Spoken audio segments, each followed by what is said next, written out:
I'm delighted to co-sponsor this talk with the Department of Agricultural and Applied Economics, with Jennifer Alicia Garcia here as a representative. We are delighted to have as our guest today Leopoldo Fergusson, who is Professor of Economics at the Universidad de los Andes in Bogota, Colombia. And his talk is going to be on a really technically sounding but fascinating subject nonetheless. High-powered incentives with elite institutions, the case of the Colombian false positives. And of course that will become, the meaning of this will become more evident to many of you who may not know so. Leopoldo Fergusson is an assistant professor of economics at Los Andes, and his research interests are in political economy, development economics, and economic history. Man after my heart. Among other topics, he has studied the political economy of the determination of property rights and in institutions in rural areas.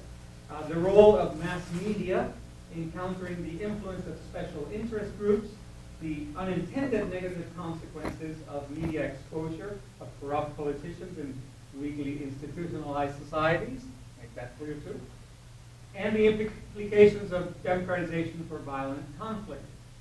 Fergusson holds a PhD in economics from MIT. And he has a number of publications.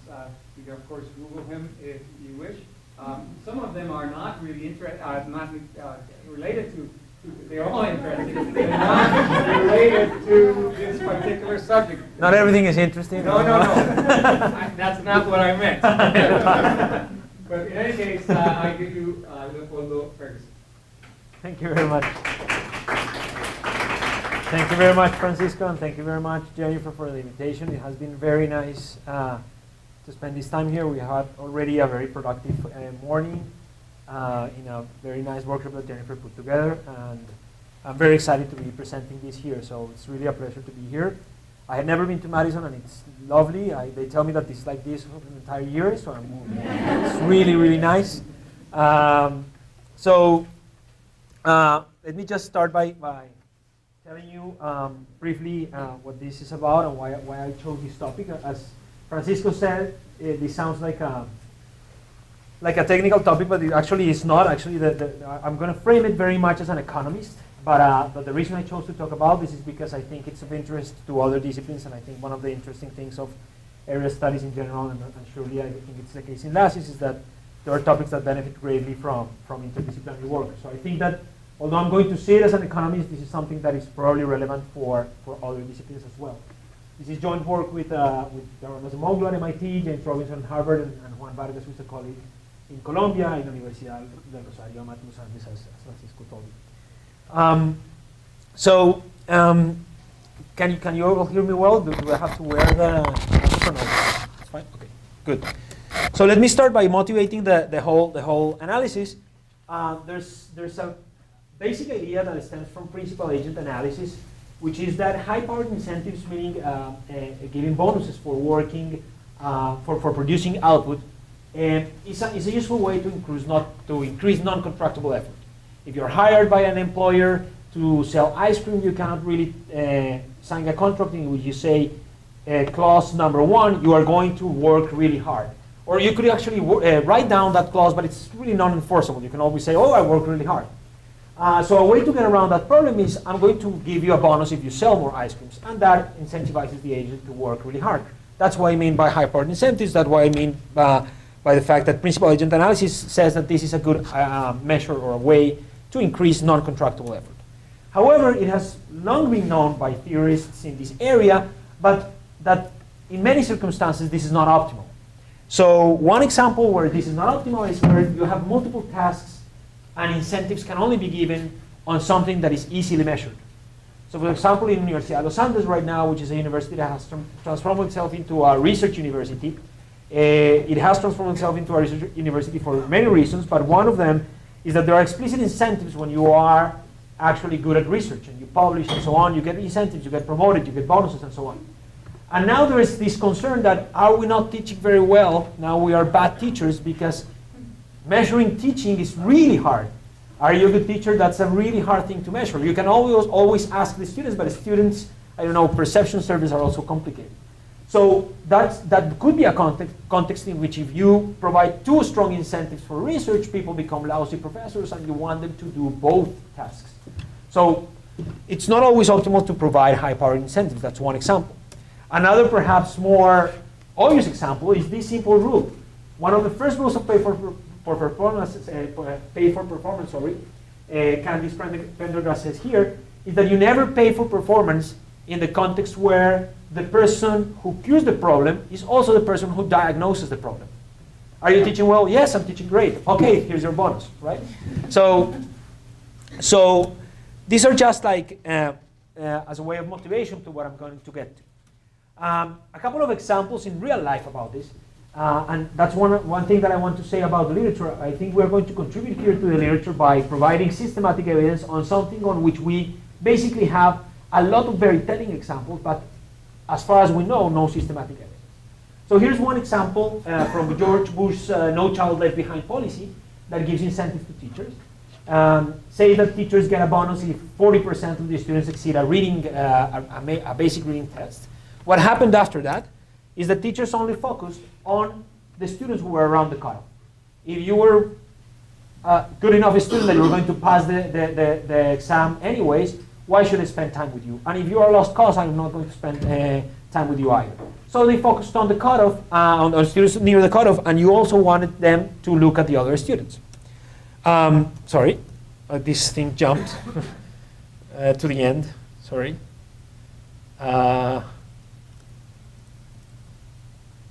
Okay, another problem could be gaming. This first one is called substitution. Another one could be gaming. In the 1980s, Sears introduced pay for performance for its auto mechanics, and you can imagine what happened. This happens even if there is no pay for performance for auto mechanics. You bring in your car and it ends up having everything wrong. You thought that only one light was wrong, everything was wrong. So there could be gaming.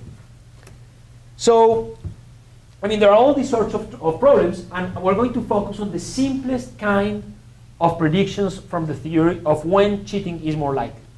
If an agent that is facing pay for performance can cheat, he can choose between the bad effort, which is pretending to be doing a hard work, or good effort, which is truly working hard. And we're going to focus on the two simplest predictions of when is bad effort more likely. Bad effort is more likely if you face strong incentives, you really have a strong bonus if you perform well, or if it is easy to falsify, if it's easy to cheat and not being caught by cheating. So we're going to look at these two basic predictions of this literature. And in the case of one dysfunctional behavioral response by the Colombian army to the introduction of high-powered incentives. So this is when I said that I think this is something that is not only important for economists, is because this really is a case in which, as some of you may be familiar with, Colombia 10 years ago was in the context of a very long internal conflict, facing really hard times in the sense that the guerrilla were pretty strong. And Álvaro Uribe, president for 2 consecutive terms, was elected on a platform of combating the guerrilla members and strengthening the state, which was something that was probably very important to do. But we have a bunch of contradictions in Colombia where we have a strong state in several dimensions, a relatively stable institutional environment in several dimensions, but also a weak institutional environment in many others. And how do you strengthen a state in a context where a bunch of institutions are weak? That's kind of the bigger question. The narrow question, which is the one that I framed right here, is when you introduce high-powered incentives in this context of the Colombian army, what things could go wrong? So let me give you the context to explain what I'm talking about. I'm going to talk about false positives, which is a term that refers to the arbitrary execution of civilians who were killed by the armed forces, and the armed forces try to portray these victims as guerrilla members or as paramilitary members. Mostly as guerrilla members, as you will see, but also as paramilitary members. In any case, as members of illegal armed groups. But they were discovered that this was actually a setup. So I think this is the ugliest collage I've ever made in my life. And believe me, I took off the ugliest part of the pictures. The point of this slide is to show you why we know that these are false positives, that they were actually civilians. So, for example, the picture on the left, the top, in the top of the left, is showing, I have no idea about weapons, but supposedly the way that he's holding the arm, this weapon is completely anti-technical. It's something that you would never hold it like that. So they basically kill the guy and they put him in a position as if he was holding that gun, but it's very unlikely that he will be holding the gun that way. This guy is holding some grenades in his pockets in a completely dangerous way. They can easily fall and he would be killed. So he would never be holding those grenades in that way. So it's clearly a setup. After the civilian was killed, they made a setup to make him look as if he was a combatant. But these are being carried out by members of the armed forces, right? Yes. I mean, don't they know how to carry a grenade? You would expect. You would expect. Yes. Absolutely, you would expect. Yeah. But they were careless. They were careless probably because they thought that that was good enough to be able to get away with it. But could it also be that indeed they were like guerrilla members and somehow, but they wanted to make it look even better, and somehow they spiced it up, adding more grenades. It could be. I mean, and there could be. You knew that the guy was. It's like say you know the true state of the world, but somehow you cannot prove it. Uh-huh. So you think you're almighty. You kill the guy, and then just frame him. But you're sure that they Right. It could be, and our data could have some biases. I'm going to talk about how we measure false positives and why we think we're confident that we shouldn't have big biases in this. But I mean, it's something that it's supposed to go unnoticed, so it's going to be a problem. But these are cases in which the judges feel that there's sufficiently strong evidence that these guys actually were civilians. And then also this is coupled with evidence from victims, family members, and so on. And finally, this other guy, this guy has his right boot on the left foot and the left boot on the right foot. Plus, he's holding his, I don't know, this round or cartridge, I don't know how you say that, inside the boot, which is also a very, supposedly a place you wouldn't hold the cartridge. So they were discovered, and this is a phenomenon that has existed for a long time, but it became much more common in the mid-2000s with a big surge around 2005, 6, or 7. Less than 14% of all false positives that we count, I will tell you about our data set later, occurred before 2002, whereas 44% occurred between 2006 and 2007. And there was a substantial fall by late 2008. Here's the figure of false positives. I will explain you later how we compute this. The solid line is the number of killings, and the dashed line is the number of cases, because in a single case you could kill more than one alleged guerrilla member or paramilitary member. And we see what I was describing earlier. There's basically, it's been something that has been around for a long time, but it was low levels for much of the time, and then it increased strongly. Well, it really started increasing in 2002, but there was a strong increase around 2005, and then it fell in late 2008. Now, one reaction could be, well, this is just collateral damage. When you are fighting the guerrilla, I mean, war is ugly, you end up killing civilians. So it's not really the introduction of any high-powered incentives, performance pay, or any expectation that you were going to do better if you killed more guerrilla members. It just has to do with the fact that if you are fighting the guerrilla harder, you are going to have more collateral damage. But if you look at true positives, the killings of people that we know were guerrilla members, actually it peaks much before. It's not just mimicking the figure from the false positives. So I'm going to get to this alternative explanation in more detail later, but at least the raw data doesn't suggest that this is just collateral damage. Can I ask a question about that? So does that imply that they're actually substituting away from going after guerrillas? Yes. So this does suggest that they are, look at the peak here is around 2005, and it seems that they started going down in terms of killings of guerrilla members and up in false positives. So it could be substitution. And there are reasons to think, and there is like anecdotal evidence suggesting that in some places they had to do that in the sense that the guerrilla had already been eradicated for a given municipality, say, but they were still being pushed for results. So what did they do? Well, they killed civilians and present them as guerrilla members. So in some places there could have been substitution. In other places it could not. It is not necessarily substitution, but it's just that you are trying to do both kinds of efforts, the good effort and the bad effort at the same time. Yeah. I think you may have said this before, but what are the lines here that represent changes in presidential? There was an election in 2002. That was when Álvaro Uribe was elected. He was elected on this platform of anti-guerrilla, and really we have to fight them because the president before him, from 1998 to 2002, President Pastrana, had attempted some peace dealings that went terribly wrong. Basically, the guerrilla took advantage of those peace dealings to strengthen itself, and they really didn't take it seriously. So the majority of the population in Colombia were really disappointed about the peace talks and felt that we really have to start a military offensive against the guerrilla. So that started in 2002. Uribe got elected then. Then in 2006, we had no re-election, but he changed the constitution to be able to re-elect himself. And he was re-elected from 2006 to 2010. In 2010, he was going to give it another try and try to change the constitution again. But the Constitutional Court ruled that modification out, and so he was ousted. And Juan Manuel Santos, the current president, was elected, basically on a platform proposing to continue with Uribe's policies, although he went on another direction once elected, and now the main member of the opposition is actually Uribe. But that's kind of the time. 1998, a president who tried to strike deals with the guerrilla went back. 2002, Uribe fighting the guerrilla members strongly, and 2 periods until 2010, and from 2010 onwards, Santos. Okay. And the high power incentives were present all the time. I'm going to talk about that. It's going to be hard. Much of this, let me get to it.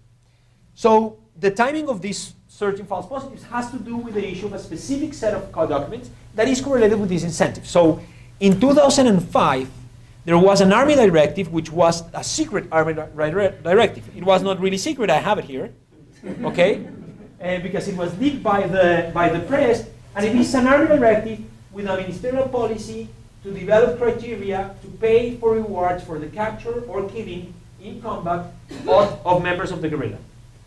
So that's one form of incentives. There was also a presidential decree a bit later, which is called the BOINA, which is just the acronym for what they were looking for, in which the president was also giving rewards for being able to kill major guerrilla members. So those are two direct measures providing incentives to kill guerrilla members. Not only to kill criminals, but for seizing weapons, sharing information, etc.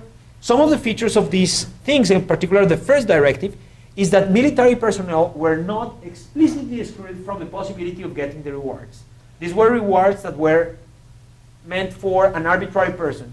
So it could be a civilian that helped the army to get to one main leader, or it could be actually a soldier who did a good job to be able to get to the leader, or a colonel, or whatever. There was a fixed pot for the main guerrilla leaders, which was, you know, if you could get this guy Cano, one of the main guys, you would get, if you help us with the effective information to get him, you'll get this amount of money and so forth. But for the lower ranks, there was no explicit rule. So there was kind of a strong incentive to try to go and get money and kill them and then get some money, which was unspecified.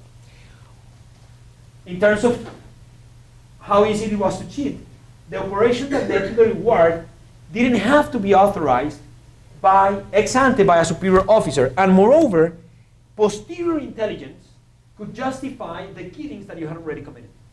So you could actually, it was the problem of the same person who's curing the problem is diagnosing it. So, oh, I killed, oh, this is a guerrilla member, right? And you could justify it with posterior intelligence. So you could make it up, basically. Now, was this all that was around? Were these the incentives? We don't know, because we know about the secret directive, but there was probably another directive the year before. There was another one modifying this one the year after. What we do know is that there was a general movement towards incentivizing the army in explicit ways for killing guerrilla members. And this didn't include only these formal incentives that I just talked about. It also included, now we know after the trials, it also included some informal and regulated incentives, among which one that was particularly telling and that was mentioned by UN Special Rapporteur Philip Alston, who went to investigate this issue after a scandal broke out, which is that soldiers were granted days of vacation. So different counts on this, but some people say if you were able to kill one guerrilla member, you would get 10 days off for each guerrilla member that you were able to kill. And so this is one soldier stating that when important holidays approached, you knew that you could try to earn vacation time. Yeah. What about just playing captures without killing? So that was one of the changes that was emphasized. So killings were really emphasized, not only in the directive, but also in the wording of the military members and the higher ranks, and even the president was pushing for, we want bajas, we want killings. And then there were some intercepted communications in which we have, for example, one infamous army general saying, I want to see liters of blood pouring in this region. I want to see killings. So captures is an important thing when they try to solve the problem. So I'm going to get to captures in a second. So are you just grabbing people on the street, or are they like sympathizers? I can imagine it's sort of easier to justify in your mind that somebody you think is still sympathizing Yeah. with your revolution. There were very different kinds. There were many different kinds of killings, which include both, and some are outrageous. Or, for example, there was a logic of, well, we're going to kill, for example, the mentally disabled and things like that. And so they would take soldiers, and they would ask soldiers who come from such municipality, okay, in your municipality, who's the guy who has some disability? Who's the guy who has who is like a undisciplined guy who is always with trouble with the law or whatever, but not necessarily a guerrilla member, just a guy who's a troublemaker? And they would get some of those names, and they would go and feel that that's justified in that sense. That kind of thing, even more than just killing a sympathizer, right? Because if it's a sympathizer, well, maybe he's a guerrilla member. He was just not killing. He was just not killed in combat, so it's a violation of international humanitarian law, but it's still a guerrilla member. So, but the other logic of feeling justified because, oh, we're killing, just like there's like this very perverse social cleansing logic that also happened when the killings took place. So in the end, there was a full incentive scheme that included money, vacations, and promotions that we know that was put in place during Uribe's administration, that we don't know exactly when it happened, that we know that probably a couple of years into his presidency, he was really pushing strong for this, but we don't know exactly the timing which we, as like the members of the army, really felt were going to be paid off for killing more guerrilla members. So that's something that we're going to try to deal with in the empirical strategy. But we know that there was a full incentive scheme put in place, and that the army members felt if we kill people, we're going to get bonuses and some kind of rewards. Now, something important I want to emphasize is that there are career concerns here, in the sense that these incentives that were put in place are more likely to affect those people who still have room to go up to the military level. Because one of the main things that I didn't mention before is that this amount of guerrilla members that you kill was also something that the members of the military felt is going to be very important when the higher ranks review you and are thinking of promoting you into a general from being a colonel, say, which is actually the most important kind of step in the sense that it's the hardest to get. And this is also important because during the 2000s, the Colombian army had a really unprecedented expansion of the military forces because it was doing this military effort to fight the guerrilla. I have here some theories of how the army increased, and this also included the creation of new brigades. But of course, you can increase the size of the army really quickly, but it's not that you can produce generals overnight. It takes some time, you have to stay several years as a colonel and so on. And therefore, the army decided to appoint colonels to command brigades, which was something that was previously only saved for generals, commanding brigades. So that's something that we're going to exploit as well. The fact that some commanders of the brigades still have room to go up in the ladder, and some don't. Now, another thing, or another reason that we know that these incentives were important has to do with what the government did when a scandal broke out, because it was discovered that in a municipality near Bogota, some guys were recruited with promises of employment, taking 500 kilometers north and killed. And this was found out probably because they were too silly to do it in Bogota, in a place where you are more likely to find out that somewhere distant in the rural areas. And therefore, when this was known, there was a huge media scandal, a political scandal, and so on, and the government started taking measures, and the measures including directives that kind of removed some of these incentives. So, for example, there were directives that changed the one that I showed you before in the terms of explicitly excluding the payment of rewards to army members, including rewards for demobilizations and for captures, and not just for killings, and saying that actually demobilizations and captures were preferred to killings.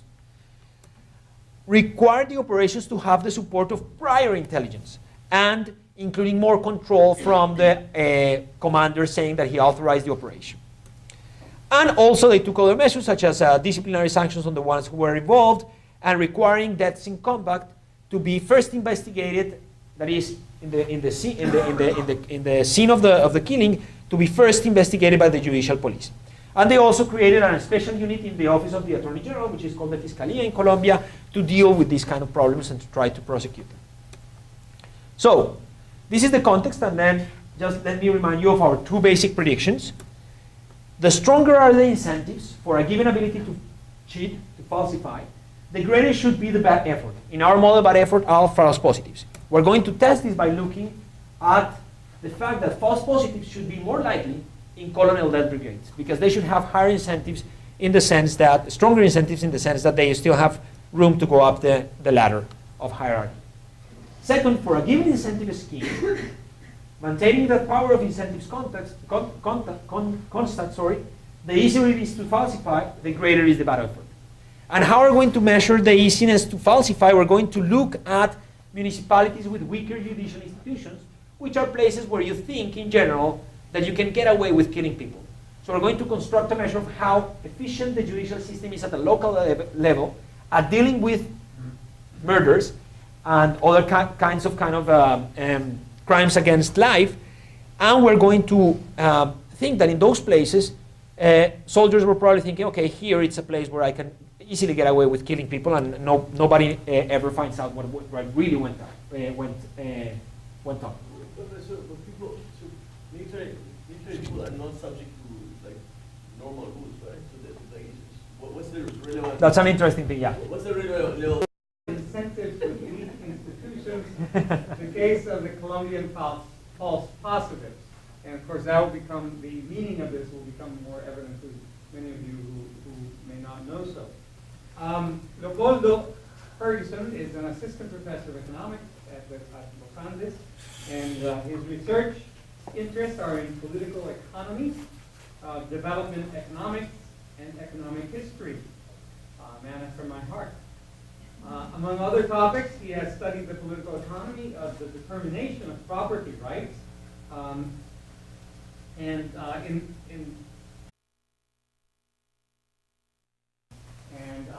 I'm delighted to co-sponsor this talk with the Department of Agricultural and Applied Economics, with Jennifer Alicia Garcia here as a representative.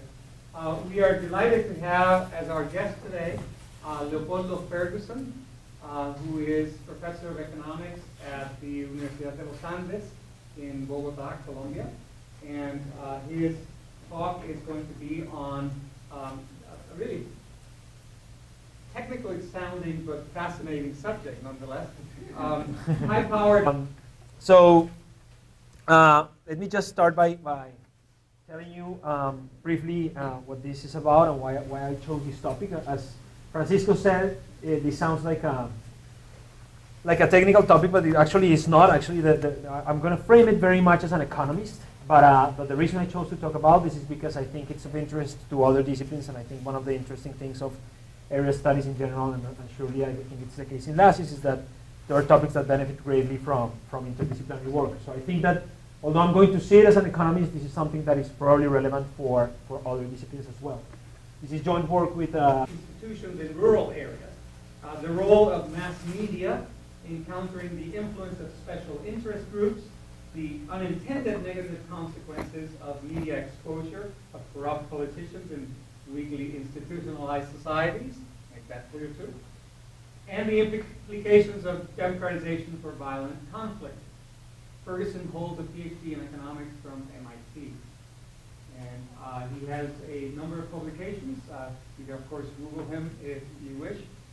Some of them are not really related to.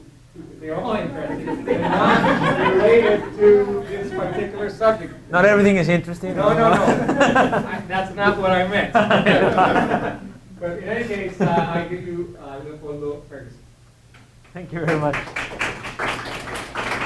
Thank you very much, Francisco, and thank you very much, Jennifer, for the invitation. It has been very nice to spend this time here. We had already a very productive morning in a very nice workshop that Jennifer put together, and I'm very excited to be presenting this here, so it's really a pleasure to be here.